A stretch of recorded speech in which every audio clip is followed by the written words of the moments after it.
Others exceed it. And that's before considering travel commitments, commercial tours, media appearances, training sessions, recovery programs. The human body has limits.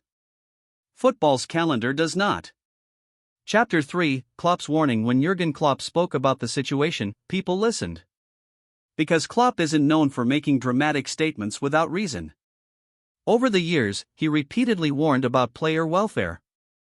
Repeatedly warned about burnout. Repeatedly warned about football's obsession with expansion. And when discussing FIFA's new Club World Cup, his criticism became impossible to ignore. From his perspective, football has become trapped in a cycle. More games create more money. More money creates pressure for more games. And eventually players become the ones paying the price. The warning wasn't directed only at FIFA.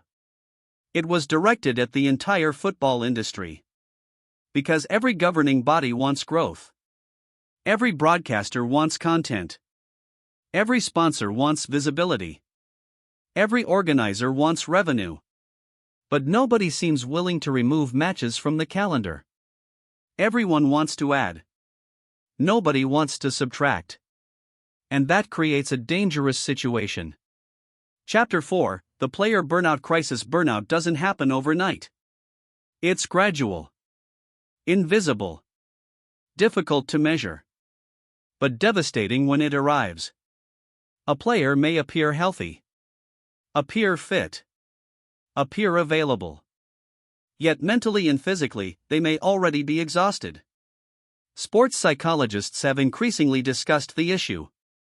Elite athletes now face pressures previous generations never experienced. Constant social media attention. Global expectations. Commercial obligations. International travel. Relentless competition. Recovery periods continue shrinking. Meanwhile, demands continue increasing. Some players receive only a few weeks of genuine rest each year. Imagine working every weekend. Traveling constantly. Living under public scrutiny. Performing in front of millions. Then repeating that cycle year after year. Eventually something breaks. Sometimes it's the body. Sometimes it's the mind. Sometimes both. Chapter 5, the injury epidemic. Modern football has become faster than ever. Players run further, sprint harder. Press more aggressively. Cover more ground. The physical intensity of elite football continues rising. Fatigued bodies recover more slowly. And when tournaments continue expanding, the risk grows. Fans want to see stars performing at their best. Not sitting in treatment rooms.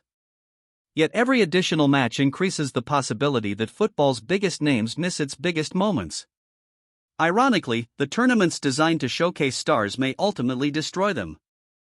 Chapter 6, follow the money. Whenever controversial decisions appear in football, one question always follows. Who benefits? Supporters often hear arguments about growth, development, opportunity, global expansion.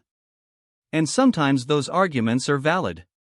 But money is always part of the conversation. The Club World Cup represents an enormous commercial opportunity. Broadcasting rights, sponsorship agreements, advertising partnerships, ticket sales, merchandise. The financial potential is staggering. From FIFA's perspective, this revenue can support football development worldwide. Fund grassroots projects. Invest in emerging nations. Expand the sport globally. Those goals sound admirable, but critics ask another question. If revenue is increasing dramatically, why are players carrying more risk? Why are supporters paying higher prices? Why does every solution seem to involve more matches? Football has reached a point where commercial interests and sporting interests no longer perfectly align. And that's creating tension across the game. Chapter 7, the fans are divided. Not everyone opposes FIFA's vision. Many supporters love the idea. After all, who wouldn't want to watch Real Madrid face Flamengo? Or Manchester City face Boca Juniors? Or Bayern Munich face clubs from every corner of the world? The concept is undeniably exciting.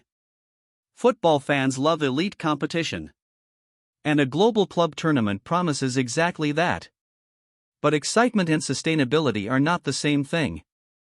Many supporters worry about quality. Will too many matches reduce intensity? Will players rotate constantly? Will injuries affect major tournaments? Will football eventually become oversaturated? It's the same concern that affects movies, television, streaming platforms. When audiences receive too much content, individual events become less special. Part of what makes the World Cup magical is rarity. It doesn't happen every year. The anticipation matters. The scarcity matters. Some fans fear football is losing that balance. Chapter 8, a lesson from other sports. Football isn't the first sport to face this problem. Basketball, baseball, American football. Many leagues have expanded schedules in pursuit of revenue. Sometimes successfully. Sometimes not. But history offers an important lesson. There comes a point where growth produces diminishing returns for supporters. Football's popularity has always been built on emotional investment. Fans care because matches matter. If everything becomes a major event, eventually nothing feels major anymore. That is the fear expressed by many critics. Not that football will disappear, but that football could become diluted. And once that happens, it's incredibly difficult to reverse. Chapter 9, Why FIFA Won't Stop Despite Criticism. FIFA appears committed to its strategy. And there are understandable reasons why. The organization sees unprecedented global demand. Football audiences continue growing. Emerging markets continue expanding. Sponsors continue investing. Broadcasters continue paying record amounts. From FIFA's perspective, growth appears justified. Success creates confidence.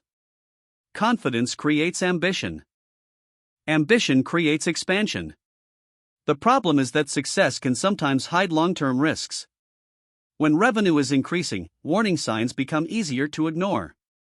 When tournaments attract huge audiences, criticism seems less urgent.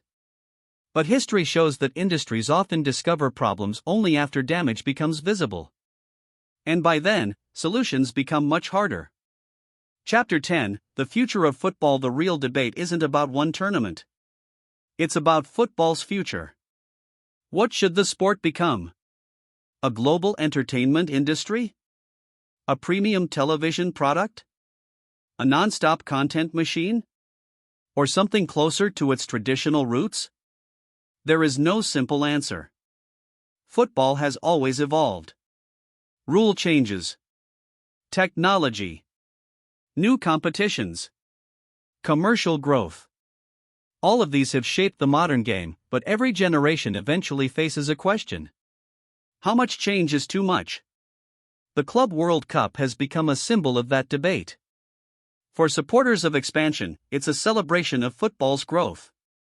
For critics, it's a warning sign. A reminder that growth without limits can eventually become destructive. Conclusion: perhaps FIFA is right. Perhaps the expanded Club World Cup will become a huge success. Perhaps fans will love it. Perhaps broadcasters will thrive. Perhaps football will grow even larger. But perhaps Klopp and his supporters are right too. Perhaps there is a limit. A point where football stops benefiting from more matches. A point where players become exhausted. A point where injuries become unavoidable. A point where fans begin losing interest. Because football's greatest strength has never been money. It has never been sponsorships. It has never been television deals. Football's greatest strength has always. The battle over the Club World Cup is not really about one tournament. It's about deciding what football should look like in the future. A sport built around players and fans. Or a business built around endless growth. And as FIFA continues expanding its ambitions, the rest of football is left wondering, how much football is too much football?